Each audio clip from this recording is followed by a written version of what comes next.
नमस्कार, मी Supriya. Recipes bye सुप्रियामध्ये आपल्या सगळ्यांचं स्वागत आहे. थंडीचे दिवस सुरू झाले आहे आणि बाजारामध्ये मटार भरपूर प्रमाणात आणि स्वस्त असा उपलब्ध होतो आहे. तर आज मी तुमच्यासोबत ताज्या मटारची परफेक्ट अशी बेकरी स्टाईल खारी पफ पॅटिसची रेसिपी घेऊन आलेली आहे. अगदी सोप्या पद्धतीने ही रेसिपी तुमच्यासोबत शेअर केलेली आहे. खाण्यासाठी अगदी टेस्टी आणि बनवण्यासाठी तितकीच सोपी अशा या रेसिपीला सुरुवात करूयात. सगळ्यात अगोदर या ठिकाणी एका कुकरमध्ये बटाटा घालून घेतलेला आहे. मीडियम साईजचा बटाटा या ठिकाणी मी घेतलेला आहे. त्यानंतर साधारणतः 1.25 ग्लास पाणी या ठिकाणी घालून घेतलेलं आहे. बटाटा शिजवताना बटाटा बुडेपर्यंत पाणी घालायचं नाही, यामुळे बटाटा जो आहे तो पचपचित होतो आणि पॅटिस जे आहे ते फुटतात. यासाठी बटाट्यामध्ये थोडंसं पाणी घालून आणि मीठ घालून बटाटा जो आहे तो शिजवून घ्यायचा आहे. बटाटा शिजेपर्यंत या ठिकाणी पीठ मळून घेऊयात. पीठ मळण्यासाठी या ठिकाणी 1 कप साधारणतः 250 ग्रॅम किंवा पाव किलो इतका मैदा घालून घेतलेला आहे. चवीनुसार मीठ घालून घेतलेला आहे आणि 1 कप मैद्यासाठी आपले पोहे खायचा चमचा जो असतो ते 4 चमचे तेल घालून घेतलेला आहे. तर या ठिकाणी तेल हे आपल्याला कच्चंच घालायचं आहे, गरम करून त्याचं मोहन घालायचं नाही. त्यामुळे खारी पॅटिस जो आहे तो खुसखुशीत होत नाही. पीठ मळताना फक्त मैद्याचा वापर न करता अर्ध गव्हाचं पीठ आणि अर्ध मैदा या पद्धतीने घेतलं तरीही चालेल, परंतु मैद्याचे पॅटिस जे आहे ते छान क्रिस्पी होतात, बराच वेळ ते क्रिस्पी राहतात. यासाठी मैद्याचा वापर या ठिकाणी मी केलेला आहे. तेल मैद्याला व्यवस्थित चोळून घ्यायचं आहे, जेणेकरून पॅटिस जे आहे ते क्रिस्पी होण्यासाठी मदत होते. तेल पिठामध्ये व्यवस्थित मिक्स झालं की त्याची मूठ तयार होते. त्यावेळी आपलं मिश्रण जे आहे ते परफेक्ट असं तयार होतं. तर तुम्ही बघू शकता आपलं मिश्रण परफेक्ट तयार झालेलं आहे. आता पीठ मळून घेऊयात. थोडं थोडं पाणी घालून या ठिकाणी पीठ जे आहे ते मळून घ्यायचं आहे. पीठ छान मळून झालं की यावरती थोडंसं तेल घालून पुन्हा एकदा पीठ जे आहे ते मऊसर करून घ्यायचं आहे. पीठ मळताना या ठिकाणी पुरीपेक्षा थोडंसं सैल आणि चपातीच्या पिठापेक्षा थोडंसं घट्ट या पद्धतीने पीठ मळून घेतलेलं आहे. तेल लावून झाल्यानंतर या ठिकाणी कपड्याने किंवा डिशने हे पीठ भिजण्यासाठी साधारणतः अर्ध्या तासासाठी ठेवून द्यायचं आहे. पॅटिससाठी लागणारं सारण तयार करून घेऊयात. त्यासाठी ज्या वाटीने मी पीठ मोजलं होतं त्याच वाटीने 1 कप मटार या ठिकाणी मोजून घेतलेले आहे. मटार छान धुवून घ्यायचे आहेत. त्यानंतर एका मिक्सरच्या भांड्यामध्ये धुतलेले हे मटार घालून घ्यायचे आहेत.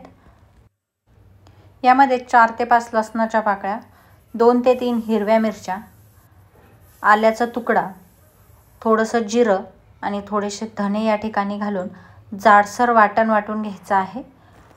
या ठिकाणी मटार जर अख्खे ठेवायचे असेल तर फक्त मिरची, लसूण, बाकीचे सगळे मसाले जे आहेत ते बारीक वाटून घ्यायचे आहेत.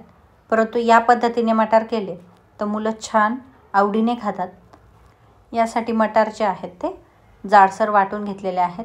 यानंतर एका कढईमध्ये 2 ते 3 चमचे तेल घालून घ्यायचं आहे. तेलाचा वापर या ठिकाणी अगदी थोडा करायचा आहे, कारण जर सारण पचपचित झालं किंवा जास्त तेलकट झालं तर पॅटिस फुटण्याची शक्यता असते. यासाठी तेलाचा वापर हा कमी करायचा आहे. तेल गरम झालं की यामध्ये जिरं, मोहरी घालून घ्यायचं आहे. त्यानंतर अगदी बारीक कापून घेतलेला कांदा घालून घ्यायचा आहे. या ठिकाणी कांदा बारीक कापून घ्यायचा आहे. जर कांदा मोठा राहिला तर पॅटिसची टेस्ट जी आहे ती थोडीशी वेगळी येते. यासाठी अगदी बारीक कांदा कापून घ्यायचा आहे. कांदा परतल्यानंतर हळद घालून घेतलेली आहे. हळद ही ऑप्शनल आहे, जर स्किप केली तरीही चालेल, त्याचा फारसा असा फरक पॅटिसवरती पडत नाही. त्यानंतर तयार करून घेतलेलं वाटण जे आहे ते घालून घ्यायचं आहे. वाटण छान परतवून घ्यायचं आहे. पूर्ण सुटं होईपर्यंत वाटण छान व्यवस्थित परतून घ्यायचं आहे, जेणेकरून वाटाण्याचा जो कच्चेपणा आहे तो निघून जाईल आणि पॅटिसला छान अशी टेस्ट येईल. वाटण परतवून झालेलं आहे आणि या ठिकाणी बटाटा देखील शिजलेला आहे. बटाट्याची साल काढून बारीक बारीक पीस करून घ्यायचे आहेत किंवा हाताने कुस्करून बटाटा जरी वापरला तरीही चालेल. तर या तयार केलेल्या वाटणामध्ये किंवा परतवलेल्या वाटणामध्ये बटाटा घालून पुन्हा एकदा सगळं मिश्रण जे आहे ते व्यवस्थित मिक्स करून घ्यायचं आहे. त्यानंतर यामध्ये चवीनुसार मीठ घालून घ्यायचं आहे। साधारणतः पाऊण चमचा चाट मसाला या ठिकाणी घालून घ्यायचा आहे।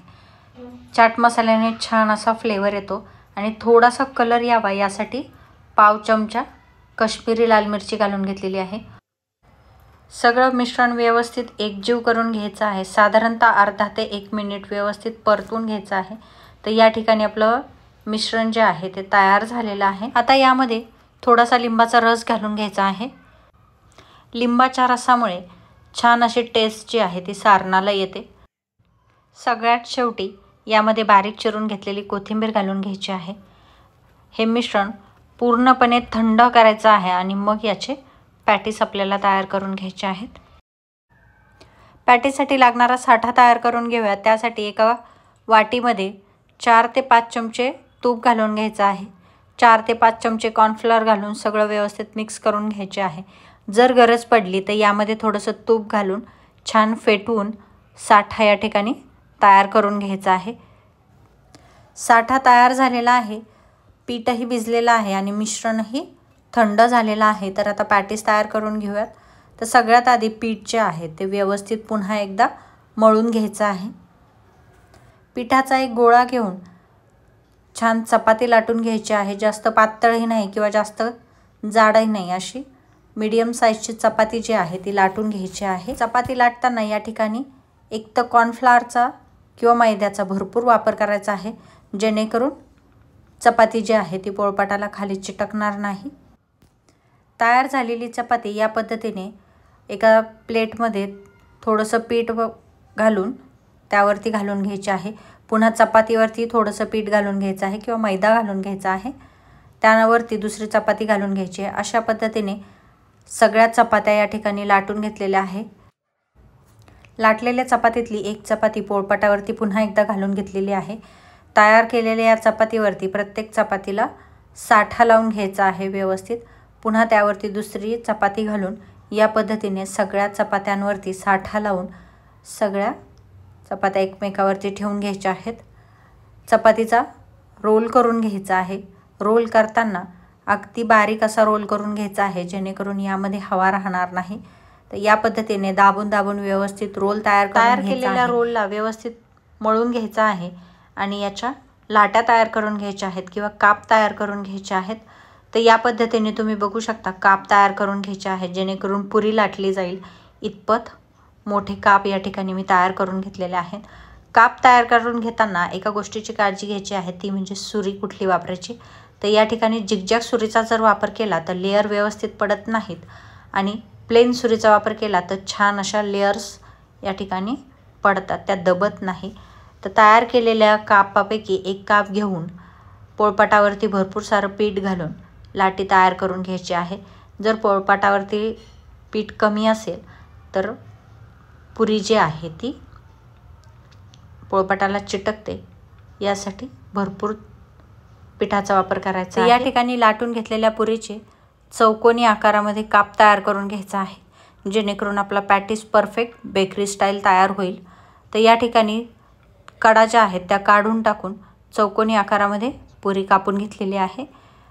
तयार केलेल्या या पुरीमध्ये 1 ते 1.5 चमचा सारण भरून घ्यायचं आहे आणि कडा चिटकाव्यात यासाठी या ठिकाणी थोडं थोडं पाणी लावून सगळ्या कडा व्यवस्थित चिटकून घ्यायच्या आहेत। साधारणतः 2 ते 3 वेळा व्यवस्थित प्रेस करून चपाती जी आहे किंवा पुरी जी आहे ती चिटकवून घ्यायची आहे, जेणेकरून तेलामध्ये पॅटीस टाकल्यानंतर ते फुटणार नाहीत। तर अशा पद्धतीने पॅटीस जो आहे तो तयार झालेला आहे।